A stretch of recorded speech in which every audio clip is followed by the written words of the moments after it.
muito boa noite, 18 horas em São Paulo, seja muito bem-vindo, você ouvinte, você espectador da Jovem Pan, já estamos no ar, começou mais uma edição de Os Pingos nos Is, hoje é terça-feira, dia 8 de setembro de 2020, seja bem-vindo, vamos juntos até às 8 horas da noite, com muita informação para você, eu, Vitor Brown, e comigo estão Guilherme Fiuza, o José Maria Trindade e a Ana Paula Henke. Eu aproveito aqui para dar uma boa noite especial à Ana Paula, ela estará conosco ao longo das próximas 3 semanas, durante as férias do decano do programa, do nosso querido Augusto Nunes.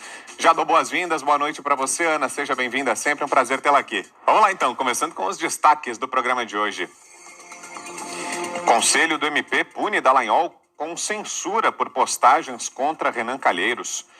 Ministro interino da Saúde, Eduardo Pazuello, promete vacinação em massa contra a Covid-19 em janeiro. E o Sleeping Giants amplia a perseguição aos inimigos. Isso e muito mais em Os Pingos nos Is. O programa de hoje está só começando e você é nosso convidado, você também participa do nosso programa. É bem fácil, grave vídeos e mande pelo nosso WhatsApp. O número é 11 931 17 0620. Fique à vontade, dê seu recado, comente com a gente as notícias, grave seu vídeo e mande pelo WhatsApp. Seja bem-vindo, começando Os Pingos nos Is.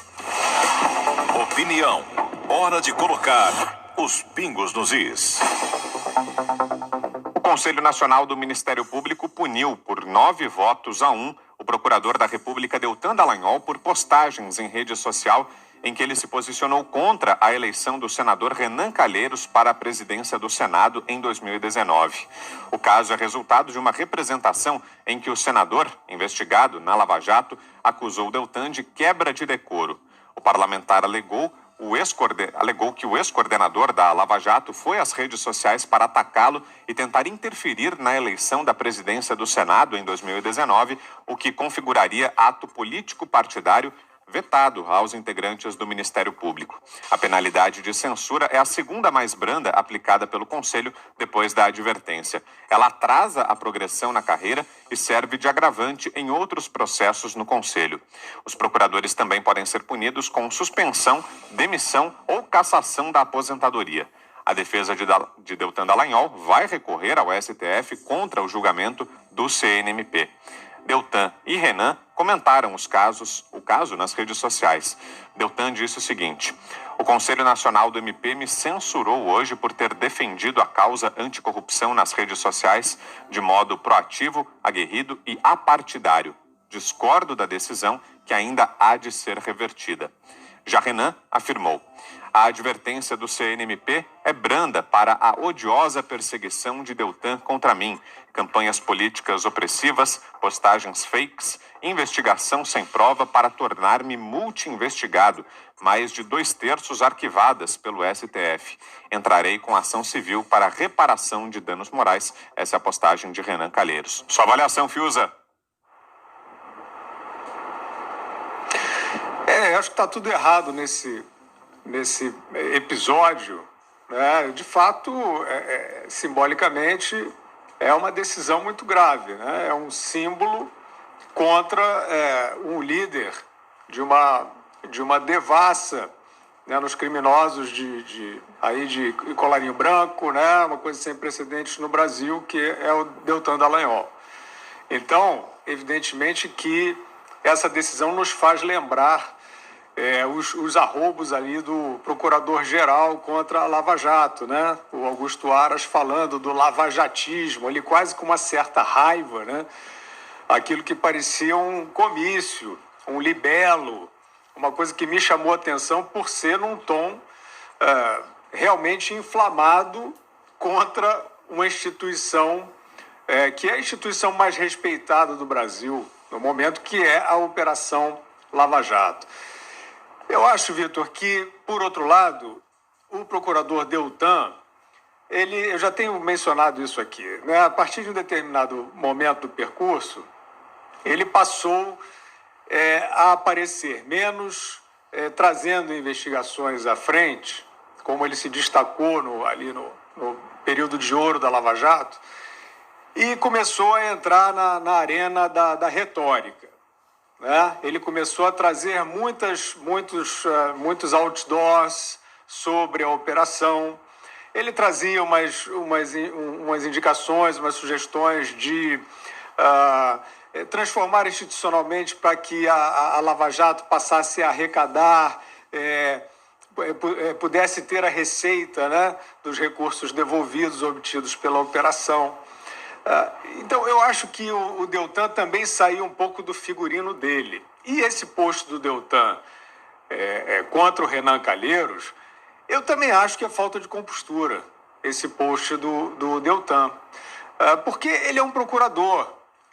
Ele tem que, evidentemente, todos eles agiram politicamente, tem sempre que agir politicamente, mas ele foi à rede social fazer ali também uma acusação a um político, né? E você pensa, uma figura, um personagem que tem essa responsabilidade, atuando numa investigação, que precisa de ter austeridade, precisa ter né, uma conduta econômica em termos de exposição pública, eu não acho bom para ele, né, para o Deltan, não acho bom para a Lava Jato. E cheguei a falar isso algumas vezes, né? Teve um momento que o Deltan foi muito na linha do Rodrigo Janot, que é um fanfarrão, né? É um procurador-geral que só atrapalhou e fingia defender a Lava Jato. O Deltan se encantou um pouco com aquilo, aquele estilo histriônico do Janot, que hoje é uma figura desmoralizada, né? Que ele tentou montar um golpe de Estado com a delação fajuta do Joesley Batista, atrapalhou o país.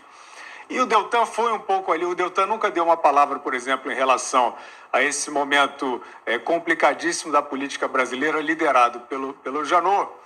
E o Deltan se encantou um pouco com essa coisa das frases, né? Enquanto houver bambu, lá vai flecha. Não é bom. Não é que seja proibido, não é bom. E acho, sim, que o Renan Calheiros, o multi-investigado, né, sinônimo para a maioria da população de um político nada republicano, não precisaria desse tipo de ativismo ali digital do Deltan. Acho que o Deltan se enfraquece. Agora, ele ser alvo de uma censura do Ministério Público, do Conselho do Ministério Público, é um absurdo. Esse é o maior absurdo de todos, porque ele poderia, né, a conduta poderia ser reprovada internamente, né, tem uma série de ações e até de sanções que poderiam acontecer em relação a essa conduta, mas é uma reclamação do Renan Calheiros, que é o Renan Calheiros, e o Conselho deu 9-1 para uma reclamação do Renan Calheiros. Isso é um símbolo muito ruim para o Brasil e para a continuação da Operação Lava Jato. E com os votos de Gilmar Mendes e Ricardo Lewandowski, a segunda turma do STF tirou da Lava Jato no Paraná um processo em que Romero Jucá e Waldir Raupp são acusados de corrupção e lavagem por suposto recebimento de propinas em contratos da Transpetro. A ação penal será transferida para a Justiça Federal de Brasília. Os dois ministros acolheram recurso da defesa sob o argumento de que o caso não tem relação com o esquema de corrupção na Petrobras, controladora da Transpetro. Os ex-senadores foram acusados de receber propinas por intermédio de Sérgio Machado, ex-presidente da subsidiária. Em delação premiada, Machado afirmou que Jucá recebeu em 2008, junto com outros políticos do MDB de Roraima, R$1.300.000 da NM Engenharia por contratos da Transpetro. Já Raupp foi delatado por R$1 milhão, que teria recebido em 2012 da Odebrecht Ambiental, também em troca de contratos na subsidiária da Petrobras. Edson Fachin e Carmen Lúcia votaram pela manutenção do caso na 13ª Vara Federal de Curitiba. Como a turma está com a formação incompleta, sem Celso de Mello, ainda em licença médica, o empate deu a vitória aos antigos caciques do MDB. O ministro Gilmar Mendes justificou seu voto dizendo que, mesmo envolvendo a Transpetro, as acusações não estão ligadas à Petrobras e que, por isso, não há necessidade de manter a ação na Vara de Curitiba. Vamos assistir. A polícia e o Ministério Público, ministra Carmen, não atuam aqui como o rei Midas que dão o ser à competência. De fato, é preciso examinar segundo os critérios legais. Nesse sentido, ainda que a gênese dessas operações seja assemelhada, ou seja, a obtenção de recursos escusos para obtenção de vantagens pessoais e financiamento de partidos políticos ou candidaturas, nos casos em que não constatado o estreito vínculo intersubjetivo, tecnológico ou instrumental, não se justifica a atração do juízo de Curitiba por conexão ou continência. Portanto, não se está diante de crimes relativos a desvio na Petrobras ou de situação de conexão com processo em tramitação na 13ª Vara Federal de Curitiba, uma vez que sequer foram incluídos fatos ou réus que estejam sendo processados pela referida Vara Federal. Ou seja, o que se apura é o oferecimento de garantias indevidas para a realização de obras de infraestrutura e para a concessão de incentivos tributários estaduais por parte de agentes públicos vinculados ao Estado de Pernambuco, nos contratos estabelecidos entre a Petrobras e as empresas Queiroz Galvão, UAS e Camargo Correia para a construção da refinaria Nordeste. Já o ministro Edson Fachin reforçou as palavras da Procuradoria-Geral da República e disse que estamos diante de um esquema de corrupção que envolve a Petrobras e as subsidiárias da estatal. Vamos acompanhar. E mais uma vez, nas palavras da Procuradoria da República, estamos diante de um viés do esquema de corrupção desvelado na Petrobras e em suas subsidiárias, através do qual alguns de seus dirigentes, entre eles Sérgio Machado, atendia a pedidos de diversos agentes e partidos políticos em troca de sua permanência no cargo. E acrescento no voto que, no caso do agravante Romero Jucá Filho, diz a Procuradoria que o relacionamento dele com o ex-senador, ora agravante, não constitui fato isolado como argumento de sua defesa, mas parte do enorme panorama criminoso apurado e punido por meio da Operação Lava Jato. Quanto a Valdir Raup de Matos, assinala que, na expressão da Procuradoria, o suposto pedido de ajuda do então vice-presidente Michel Temer para Sérgio Machado, intermediado pelo agravante que ocorreu na capital do país, foi apenas mais um viés das contrapartidas que o então presidente da Transpetro poderia vir a receber ao atender ao pedido da cúpula do PMDB em troca da permanência no cargo, a configurar, na expressão da PGR, um braço do mesmo esquema de corrupção investigado pelo juiz da 13ª Vara Federal. Com essas considerações, eu terminava, e como aqui também concluo, senhor presidente, eu voto, dizendo que, diante do que foi aludido pelo Ministério Público Federal e do panorama consignado na decisão agravada, reafirmo que a parcela desmembrada do inquérito 4.215 se insere realmente no contexto das investigações conduzidas perante o juiz federal paranaense, não havendo motivos capazes de obstar a remessa dos autos àquela esfera jurisdicional, à luz do que decidiu o Pleno deste Supremo Tribunal Federal. Então o voto do ministro Edson Fachin. Você, Fiuza, quer ouvi-lo em 2 minutinhos, por favor, Fiuza.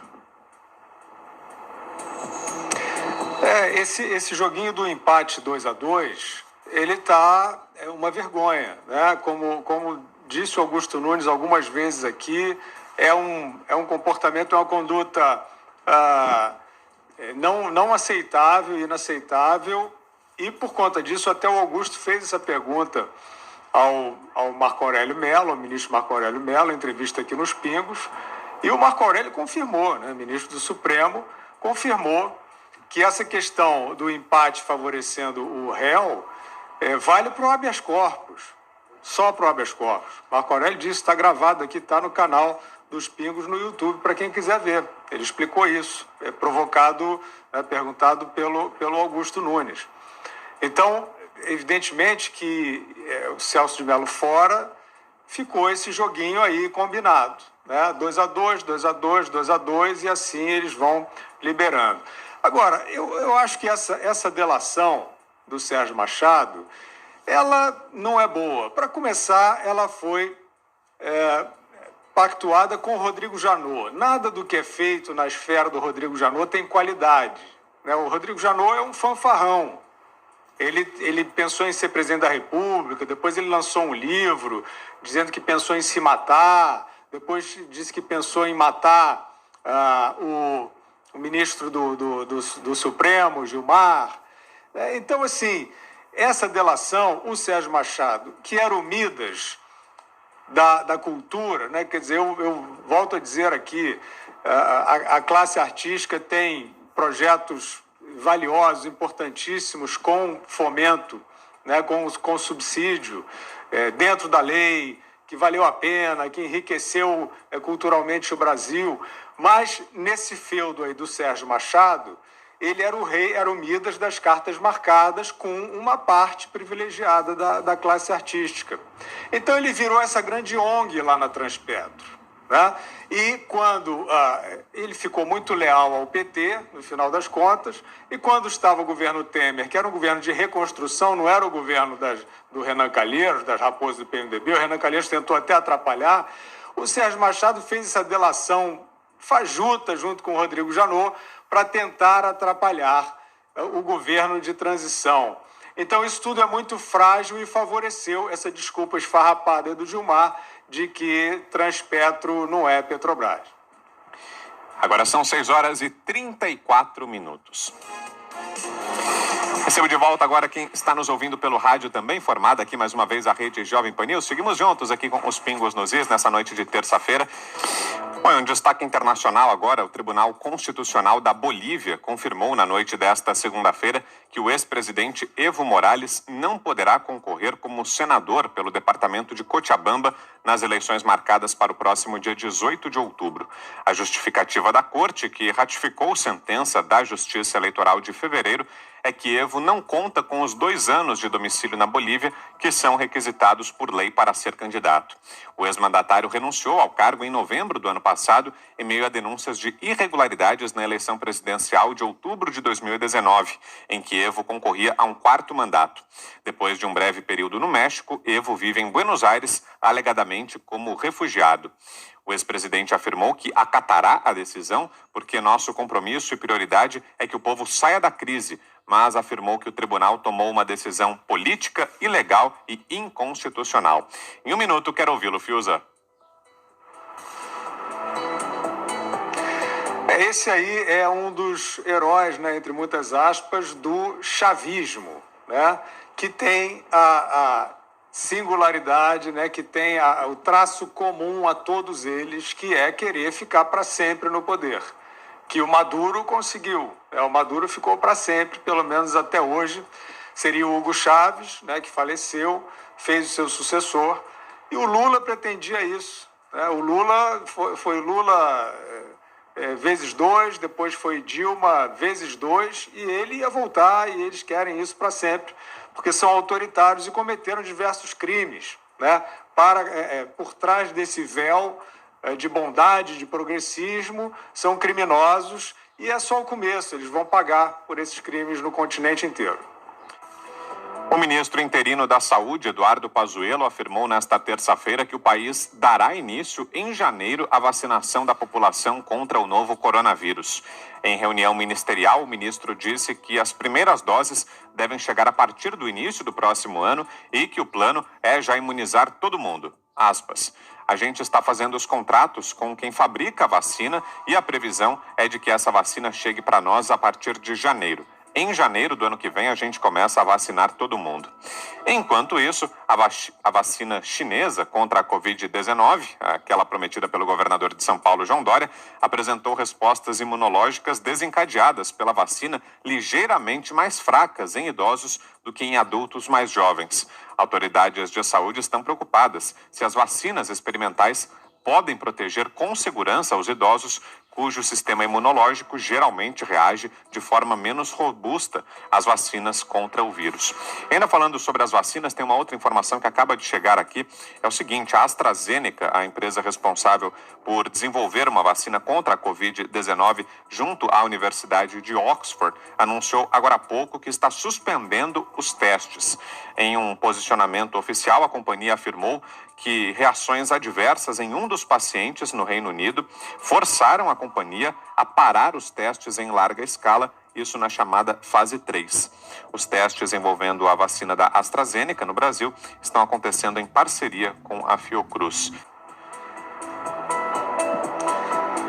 Eu também não entendi essa declaração do ministro da Saúde. Assim, eu acho que eu não acredito em nada disso. Em nenhuma perspectiva colocada sobre vacinação pelo simples fato de que o desenvolvimento de uma vacina, em geral, é um ciclo maior do que esse que está sendo apresentado e ponto. Né? Então a população tem toda a razão de desconfiar, de não saber se vai se submeter a uma vacina que ninguém sabe a eficácia. Vamos ver, né? Quando chegar, vamos torcer para que chegue alguma com eficácia, mas tem que ser uma eficácia demonstrável. E demonstrável por quem? Né? Se as autoridades estão batendo cabeça e mentindo pelos cotovelos aí durante essa pandemia. É isso, informação de última hora, então, para você aqui em Os Pingos nos Is. E a gente segue agora trazendo mais uma informação que acabou de chegar, é a seguinte: o ex-presidente da FEComércio do Rio de Janeiro, a Federação do Comércio de Bens, Serviços e Turismo do Estado do Rio, Orlando Diniz, dedicou um dos cerca de 50 anexos de sua colaboração premiada ao atual presidente da OAB, a Ordem dos Advogados do Brasil, Felipe Santa Cruz. Diniz diz que Santa Cruz lhe pediu dinheiro em espécie para sua campanha à reeleição da OAB do Rio em 2014. Diniz disse que não tinha os recursos, mas acertaram um contrato de fachada entre a FEComércio e um indicado de Santa Cruz para efetuar o contrato, Anderson Prézia, no valor de R$120 mil. Os serviços, segundo ele, nunca foram prestados. As informações foram reveladas pela CNN. Diniz diz ainda que Prézia era o homem da mala de Santos Cruz. Em outro trecho, Diniz detalha a importância de se aproximar de Santos Cruz para seu objetivo de se manter no comando da FEComércio e ascender à Confederação Nacional do Comércio. De acordo com ele, um dos sindicatos do Rio fazia oposição ao comando da FEComércio e passou a ser controlado por Santa Cruz. E antes de passar para você, Fiuza, vou só ler aqui a nota que foi divulgada pelo Felipe Santa Cruz. É o seguinte: o presidente do Conselho Federal da OAB, Felipe Santa Cruz, rechaça com veemência as ilações mentirosas dessa delação fantasiosa. Ressalta que nunca pediu qualquer tipo de apoio para a campanha da Ordem ou negociou qualquer serviço com o senhor Orlando Diniz. Tais mentiras só podem ser podem ser interpretadas apenas como retaliação à ação do Dr. Felipe Santa Cruz como advogado do SESC e do SENAC do Rio em processo no TCU. Essa é, portanto, a nota divulgada agora pelo Felipe Santa Cruz. Fiuza.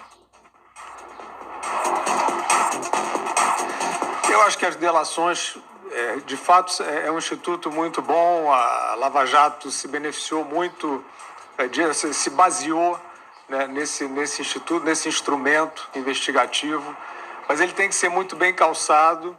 E eu não entendo por que uma delação vaza, né? Por que sai uma... Isso é a moda antiga, eu acho, né? Quando o Ministério Público, por exemplo, muitas vezes pecou, né? Às vezes não de má fé, às vezes querendo fazer um pouco, criar um pouco um ambiente favorável a uma determinada investigação, fazia muito isso, vazava para a imprensa e criava-se ali uma demanda, às vezes se abria uma CPI, mas eu não acredito muito. Eu acho que tem a delação, então tem que calçar essa delação com, né, investigações complementares e processar, no caso, o presidente da OAB.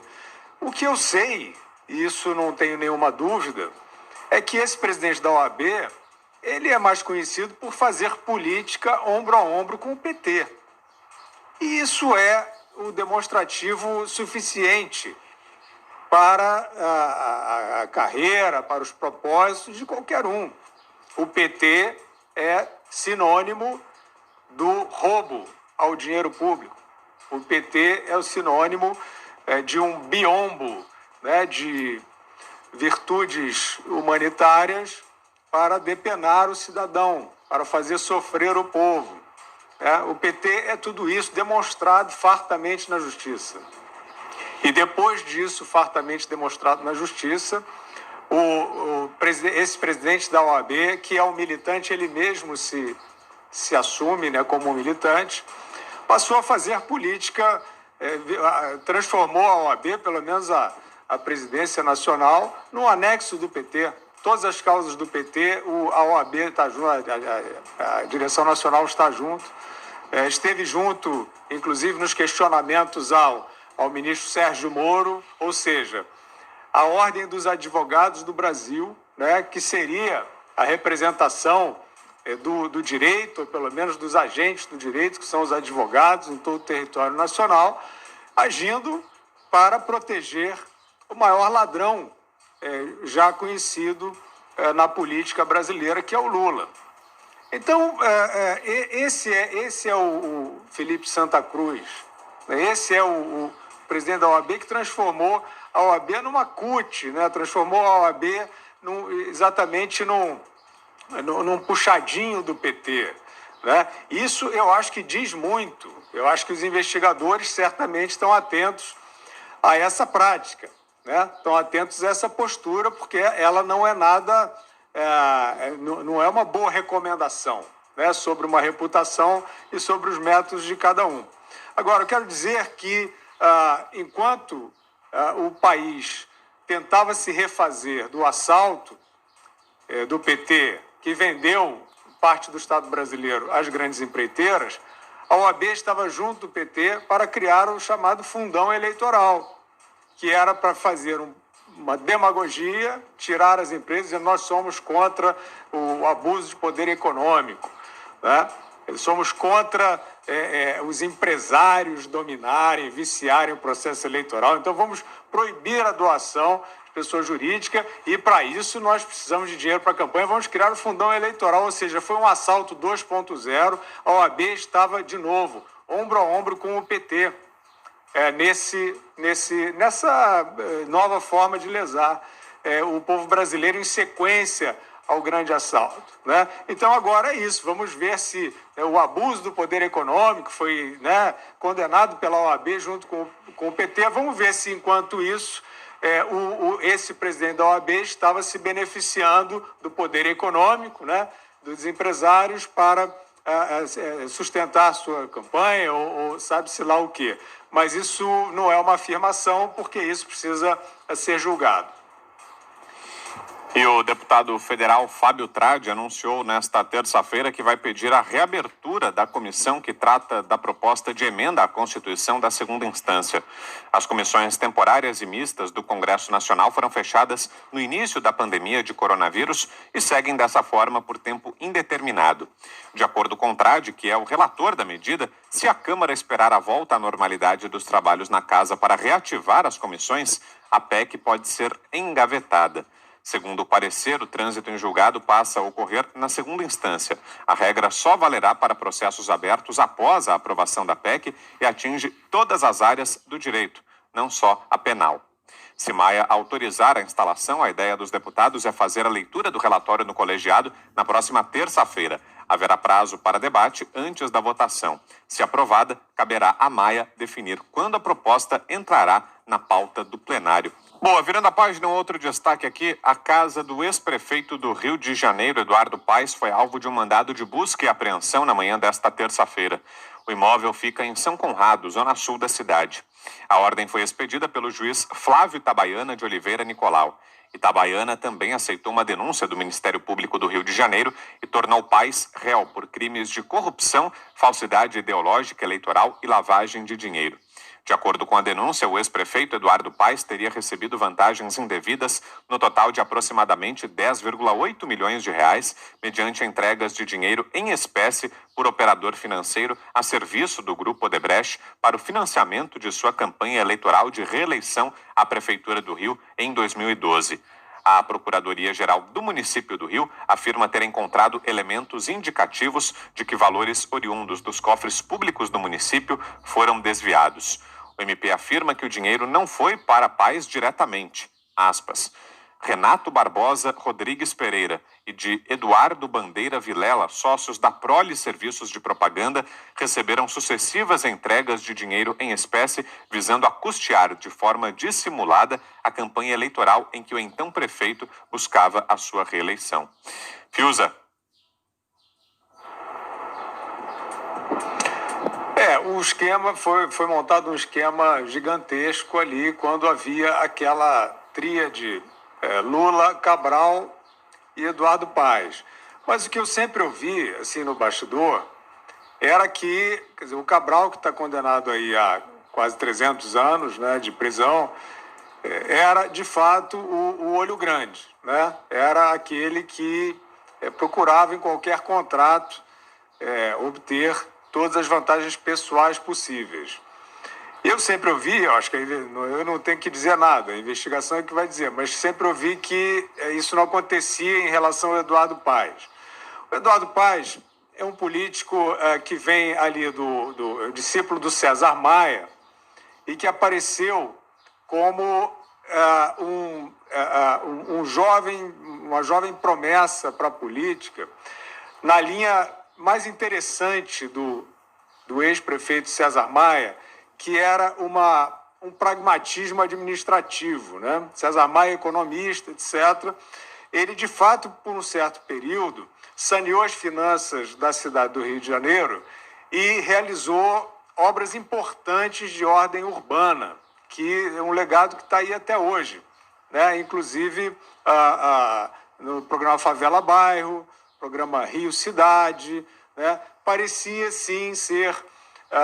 e aí é curioso, né? Quando aparece um administrador que organiza, que não é populista, que não faz o brisolismo, e o César Maia veio do brisolismo, e que organiza, aí, eu não sei, a cultura já coloca nesses lugares. Não, é o cara da direita contra o cara da esquerda. Essa é a perdição. E eu acho que o César Maia se perdeu nessa, né? Ele ganhou capital político, ele conseguiu se reeleger, e aí se criou uma escola, César Maia, e o Eduardo Paes é um dos discípulos disso aí. E o Eduardo Paes começou com uma conduta, com um princípio parecido com o que o César Maia tinha de melhor. Um cara pragmático, um cara trabalhador, que gostava de percorrer a cidade toda, conhecer os problemas, gostava da gestão, né, de planejamento, etc. Essa era a boa promessa do Eduardo Paes. E, aparentemente, com o tempo, ele foi caindo nas graças daquele que foi se afirmando como o grupo hegemônico, que era o lulismo e era o petismo. E o Cabral também começou o governo dele com Joaquim Levy na Fazenda, fazendo as tais unidades de polícia pacificadora.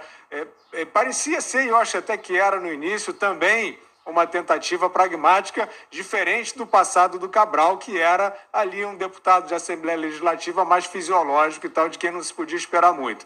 Mas todos eles caíram viram aquele Eldorado petista do Lula que ia se eternizar no poder, que ia trazer Copa do Mundo, Olimpíada, ia ter tudo para todo mundo. E aí eu acho que o Eduardo Paes se perdeu. Eu não sei de que forma e até onde, mas as delações, por exemplo, do executivo do Odebrecht e do marqueteiro do Cabral, o Renato, são muito eloquentes no sentido do repasse, sim, das verbas, incluindo o Eduardo Paes. Eu acho que a investigação, Vitor, precisa chegar ao ponto, que é importante, que no caso do Cabral chegou, mas do Eduardo Paes ainda não vi, se isso foi ajuda de campanha, dentro daquele esquemão lá, que estava beneficiando todos do grupo, ou se houve propina em troca de favorecimento, por exemplo, ao Odebrecht. No caso do Cabral, uma das condenações dele é pela reforma do Maracanã, que custou R$1 bilhão e foi provado, Cabral foi condenado por favorecer o Odebrecht e levar propina por isso. Fala-se, um delator já falou que o Eduardo Paes poderia ter favorecido o Odebrecht na obra da Transoeste, etc., mas eu acho que isso não está configurado nesse processo no qual ele se torna réu, né? Isso é uma certa distinção e a gente vai ter que acompanhar, porque agora ele é candidato a prefeito do Rio.